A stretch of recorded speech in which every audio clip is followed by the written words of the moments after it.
NIH and CDC, similarly, are looking at these questions around community engagement as ways to think about generating knowledge that actually can have an impact, in this case on public health. All of this comes in a context, too, of ways in which we've been generating knowledge in the academy literally for centuries, which is that the expertise lies within the academy, and knowledge gets generated within that expertise and then gets applied externally. Right? And it's how we ended up with our categories after World War II of our basic and applied research.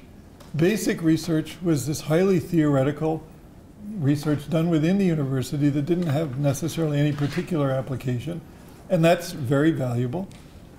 And applied research was then that kind of research that could find some sort of application outside the university. And that too has value to it. But we're talking about something else here. We're not talking about purely basic or purely applied.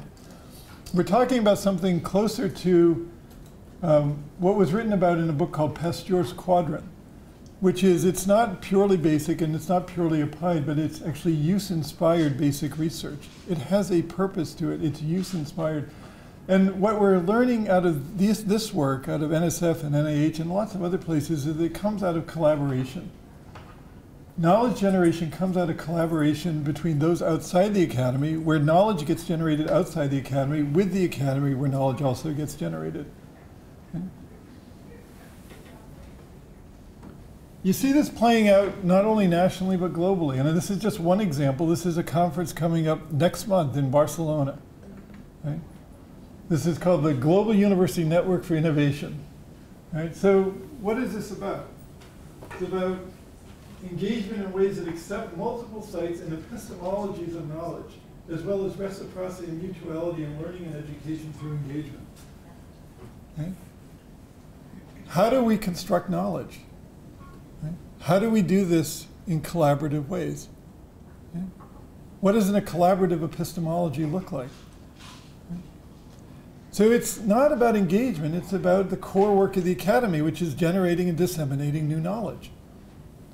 So they also talk about it in this way: how to build transformative knowledge to drive social change. Sounds like broader impacts. And the conference then will look at who the agents of knowledge creation are, how the creation, distribution, and use of knowledge are linked to our aspirations for a better world. Right? These are fundamentally deep epistemological questions about how we generate knowledge, how we construct knowledge, who's involved in that. Right? And fundamentally for us at the university, it means what are we going to count as legitimate knowledge in the university? We'll come back to that. Folks, I really think I should go and get more data.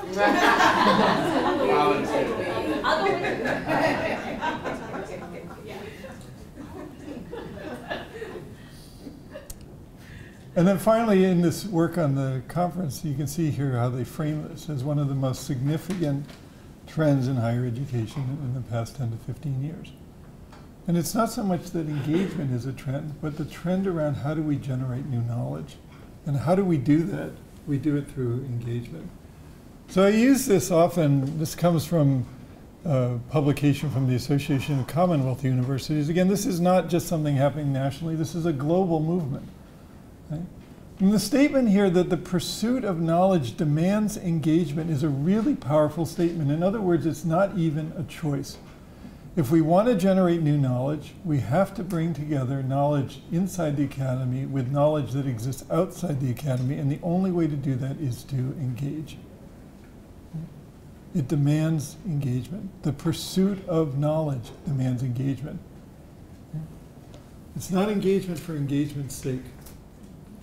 And how to think about this new production of knowledge. And again, I also just want to emphasize that this isn't even so new anymore.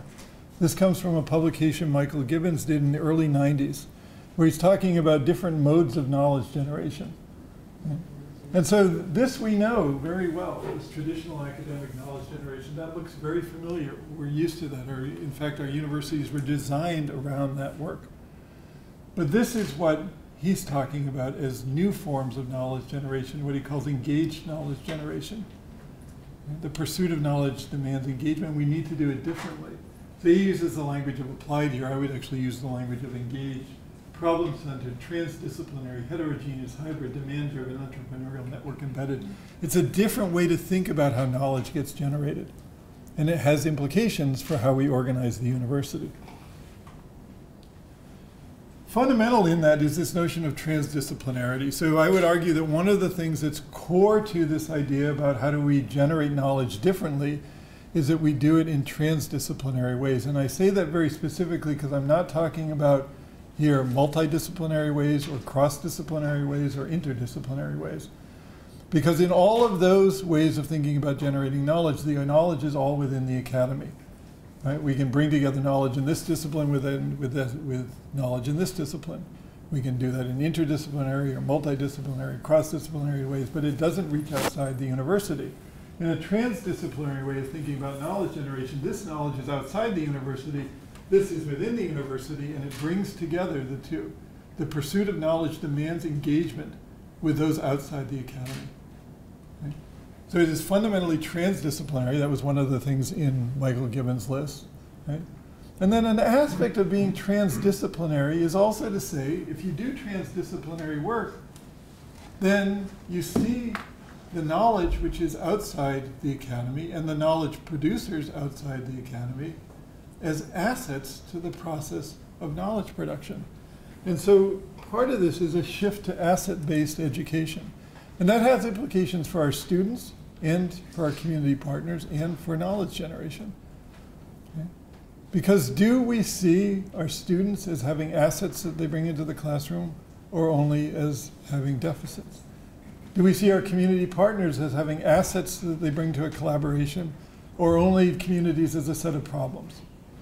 Right? And do we see community partners as knowledge producers or simply consumers of the knowledge of the university? Okay? It's a fundamental shift in the way that we think about how we work. Right?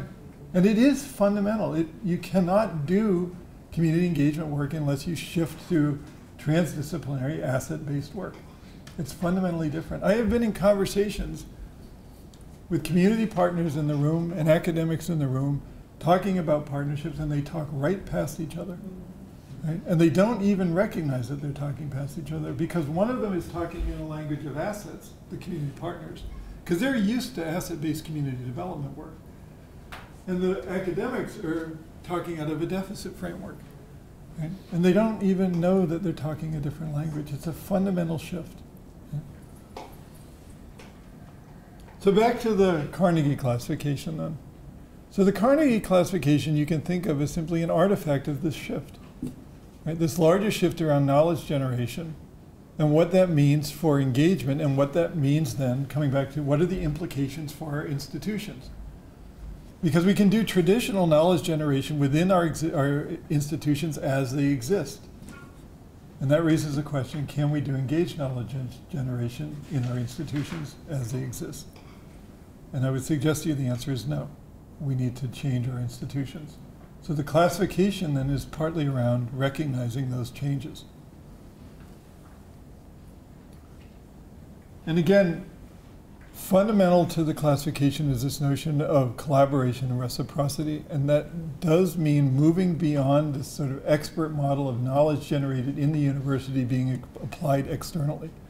That is not what we mean about engagement, and it is a fundamental shift in the kind of work that we do.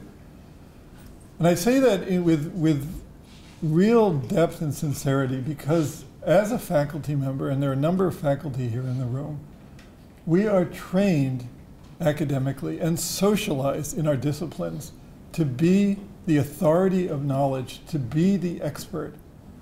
Okay? And therefore, to say that others have expertise and others have authority of knowledge is a really hard thing to break out of, because that's not what we were trained to do. Okay? So again, it requires this fundamental rethinking about the work that we do in the academy. And we then are very much part of this sort of socialization to be the experts that then can apply our knowledge externally. We also live in a world, particularly through land-grant institutions, where we have this deep history of extension, but extension too is caught up in that same kind of notion that the expertise is in the university and then we'll just apply it externally. Okay? Even though there are traditions within Extension of doing much more collaborative work, for the most part that's been lost. Right? And we also know from a lot of this work that much of what happens is not very useful or effective. Right? And I see a lot of heads nodding, but we have decades of research on deep social problems that have had no impact whatsoever. Why is that? Why is it that I go to AERA, and I'm not picking on AERA, except it's sort of in my area, American Educational Research Association. And when you go to the conference, you pick up the program, and it's like a telephone book. Right? And you have to ask yourself, if we know this much about research and education, why are our schools in such disrepair? What's going on? Because the research isn't having an impact. Why not? Well, maybe it needs to be done differently. I just wanted to ask you a quick question with regard to that. So is that the impetus for the change? For the lack of impact from the previous approach of teaching? Yeah. I mean, it's reflected in the Carnegie, but it's much larger than that. It's in the NSF. We need knowledge which is going to make a difference. Okay. And we have too much evidence and history of knowledge that isn't making a difference. Yeah. You know, one way to think about that is think about what we know about poverty. Right? We have so much research about poverty and what causes poverty. Right? And what poverty looks like. And yet we have increasing inequality and poverty. Right? So when are we going to have research that actually can start creating a difference? Okay? That's what we're beginning. That's what we need. It also is, I mean, I could go off on this in a number of different ways. But it also raises fundamentally the question of the future of the university. Because if the university in the 21st century, in the next 50 years, can't demonstrate that it actually has some relevance to society, you're going to see essentially the university become highly marginalized. And I even hesitate to say you already are seeing that happen. Right? And we're in this really deep transition period right now where higher education is fundamentally changing. We don't know exactly what it's going to look like, but if it doesn't become more relevant to the core issues of the society, it will be marginalized. And something else will come in to take its place. Okay. We could talk about what that looks like too. All right, so often a question is asked, why do campuses seek a classification like the elective community engagement classification? There's lots of different reasons for this. This is just some of them that we know from campuses that have the classification. It's a way of doing institutional self-assessment and self-study, a way of doing program enhancement, quality enhancement. It's also a way of claiming legitimacy for the work. Campuses who have done this, like Cleveland State, for a long time, even though you have a short history, it's part of sort of who you are. It's a way of saying, well, this work is actually really legitimate work, and we should be doing this, and we could even do it better. There are also campuses that are using it, particularly public institutions, for purposes of accountability. This is a way that we demonstrate our accountability to the public. It's through our engagement work, and we can claim that. And there's a classification that allows us to do that. Other campuses use it as a catalyst for change. Okay? So maybe there's work on campus towards deeper engagement, but it's not quite there yet. So could we use the classification then to push this along? Right? Maybe we won't get the classification this time, but would the process push this work along? Could it be a catalyst for change? And then this notion of institutional identity. Who are we as an institution, and how can we claim that? So yeah, we're a research high institution, and we're really proud of that. But is that all that we are, or are we something else? Or if we're a community engaged campus, can we claim that as part of our identity too? As part of who we are, and we want people to know who we are. We want students and parents to know who we are. We want legislators to know who we are. We want our partners to know that this is something that is critical to the institution. Right? So this core work around institutional identity. For all of these reasons and more, campuses claim this. Right? To be crude about it, the institutional identity part, it's not that terribly crude, but it's also about market niche. How do we distinguish ourselves from our competitors, right? And market ourselves in such a way that people know that this is what we stand for? Right? And why would we necessarily even want to do that? Well, if you look at the data from, say, the HARRY data, Higher Education Research Institute at UCLA, it tells us now consistently over the past 25 years that more and more students coming out of college, coming out of high school, have had some sort of community service experience. Right now it's about 83, 84%. Pretty much all of our students have had some sort of community service experience in their high school. And they're looking for it in college. So how would they know if they're going to find it here? They're looking at course catalogs, they're looking at websites. Is it apparent?